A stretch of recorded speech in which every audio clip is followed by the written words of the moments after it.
Scott. Hello, hello, hello. Hello. I just learned about this show this week, and I watched the first two episodes last night to prepare for this interview. And I gotta tell you, I'm really, really hooked on this show. Oh, That's so yay! great. Thank you for saying that.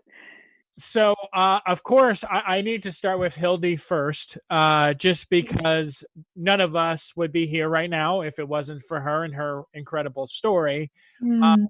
so, Hildy, what did you think when everyone approached you to turn your story into a television series? It was really strange. I was kind of young, so I don't remember all the details, but after I reported on the murder, my story went pretty viral, and I had a lot of pretty great people who wanted to tell my story. But after meeting with Joy, we both share the belief that the truth is something that needs to be told, and yet young voices matter a lot. So I knew I wanted to go with her.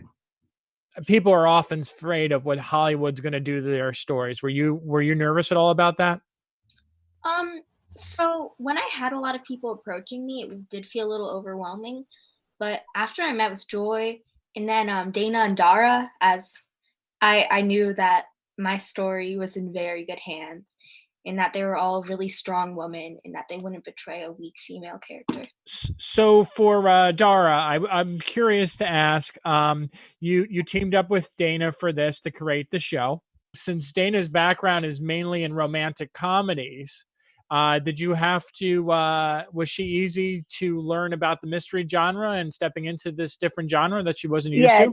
Dana's obsessed. Like Dana, falls asleep at night listening to true crime podcasts. So it wasn't hard at all.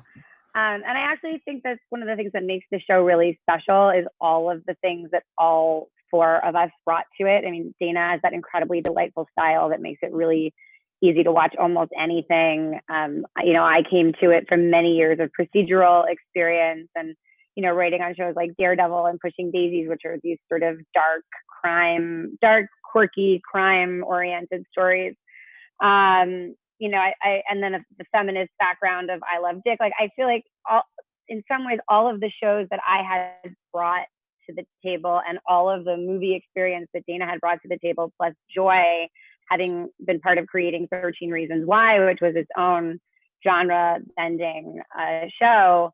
And then, of course, bringing John Chu's incredible visual style into it really made it the thing that you fell in love with last night. Yeah, so it's great. It's great, and Joy, kind of going over to you a little bit. So, as someone who has worked with Netflix on 13 Reasons Why, creating a series, and now moving over to Apple, I know that all these streaming services are trying to have their own unique place in the industry. What would you say is a core difference between the two now that you work with them?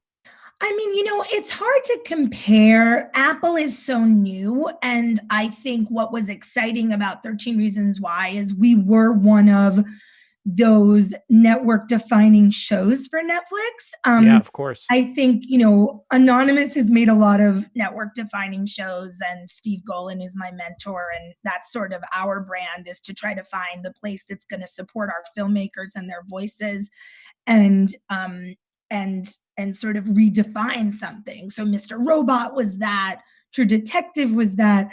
And I think for Netflix, Stranger Things and 13 Reasons Why broke through in a way that took child protagonists seriously. Yes. And what I wanted to do with this show when I met Hildy and chased her rights and called Dana Fox and then Dara was how can we give, who's going to take this child seriously, right?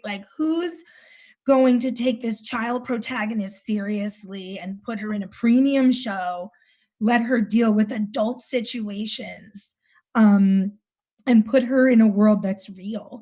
And we knew creatively how to nail that. We spent a lot of time talking about it before Dana and Dara even went to outline. And one of the reasons I called Dana first is because I've known Dana so long, I've seen her childhood movies, right? So she was Hildy. She was like this little girl with a Filofax who like wanted to be taken seriously and was, and she was my first call because the first script I ever read of hers was actually a father-daughter drama when we were 22 years old. So this was like, we knew what we wanted to do as this village of parents that wanted to make something that reminded us of what we grew up on and was intelligent and premium and elegant.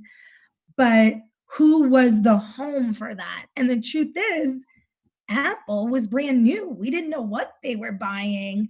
And their response and their passion for this in the room, and the way that Michelle Lee and Matt Chernis were like, we want this.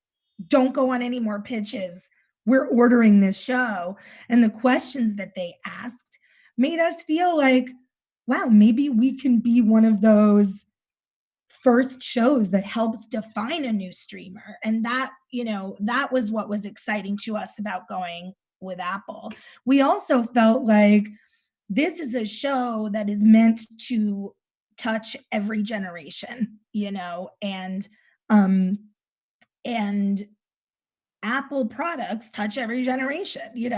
I made a little movie with Lorene Scafaria called The Meddler, and I love that movie so much.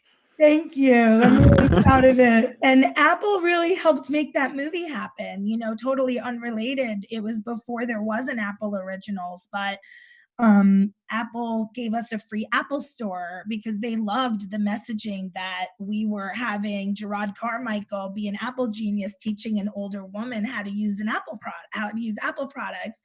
And that was part of the reason I could afford to make that movie so beautiful for $3 million.